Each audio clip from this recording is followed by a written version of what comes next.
प्रभारी सुखजिंदर सिंह रंधावा के एक बयान से मची खलबली। निष्कासित नेताओं की घर वापसी को लेकर प्रभारी की दो टूक। ऐसे नेता अगले 6 साल के लिए अब भूल जाएं टिकट लेने के बारे में। लोकसभा चुनाव से पहले कई नेता कर चुके हैं कांग्रेस में वापसी।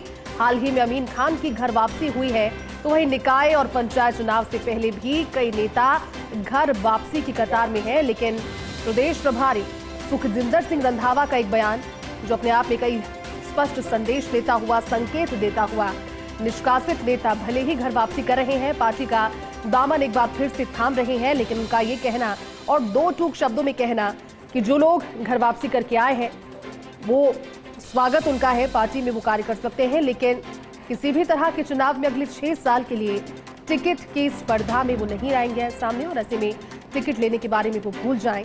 लोकसभा चुनाव से पहले कई नेताओं की आपने फहरिस्त देखी जो कांग्रेस में लगातार वापसी कर रहे थे।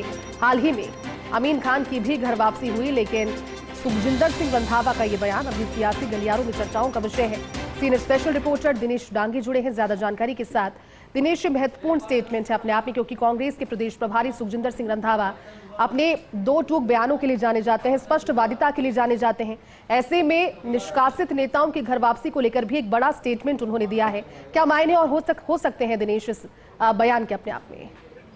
जी देखिए, प्रभारी रंधावा का बयान उस वक्त आया जब हाल ही में पूर्व मंत्री अमीन खान की कांग्रेस में वापसी हुई है। इससे पहले लोकसभा चुनाव से पहले वीरेंद्र बेनीवाल, ओम बिश्नोई, मुख्तार खान, सुनील परियार और फतेह खान जैसे कई दिग्गज नेताओं की वापसी हो चुकी है। अमीन खान को छोड़कर बाकी इन नेताओं ने विधानसभा में बगावत करके निर्दलीय चुनाव लड़ा था।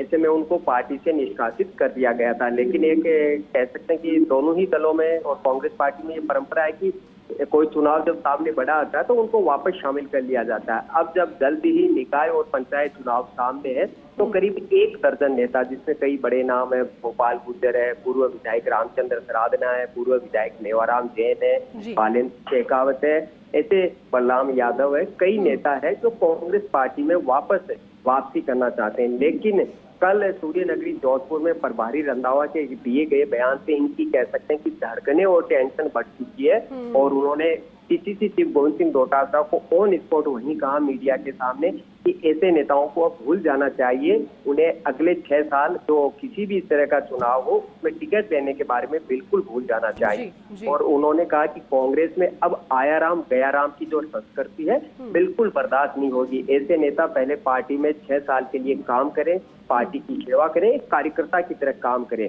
उसके बाद अगले 6 साल के बाद उनको टिकट लेने के बारे में विचार करना चाहिए। तो अब कह सकते हैं कि वो जो नेता पार्टी में वापसी की कतार में खड़े हैं और निकाय पंचायत चुनाव से पहले उनकी वापसी भी हो जाएगी, और पार्टी लेवल पर उनको लेकर विचार भी जारी है। जो प्रोसीजर होता है उसको फॉलो किया जा रहा है, लेकिन उनकी धड़कनें बढ़ चुकी है कि आखिर फिर कि कांग्रेस पार्टी में जाकर क्या करेंगे, क्योंकि ये बयान कह सकते हैं कि प्रभारी रंधावा ने पता नहीं किस संदर्भ में दिया है, और उस वक्त बयान दिया है कि आपके एक नेता वापस आना चाहते हैं, वो जाहिर सी बात है वो आते हैं तो जातिगत और सियासी समीकरण साधने में भी आपको मदद मिल सकती है।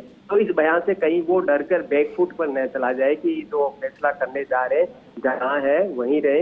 हालांकि वो किसी पार्टी को उन्होंने भी ज्वाइन नहीं किया और वो निष्कासित पार्टी से कर दिए गए थे, लेकिन अब उनकी धड़कनें बढ़ चुकी है, और कहीं ना कहीं एक जो जानकारों का कहना है कि इससे एक अच्छा संदेश कार्यकर्ताओं में जाएगा कि जिसने बगावत की, जिसने दगाबाजी की, उसको अगर 6 साल तक वाकई अगर सख्ती से इस फार्मूले का पालन होता है, टिकट नहीं दिया जाता, तो एक अच्छा संदेश जाता है पार्टी के।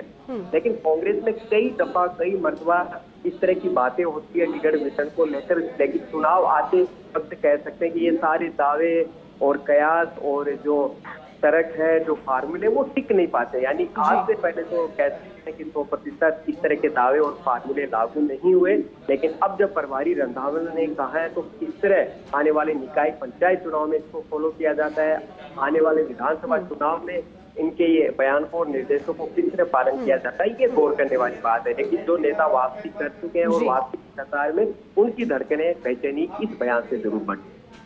ठीक है दिनेश, शुक्रिया आपकी इस जानकारी के लिए।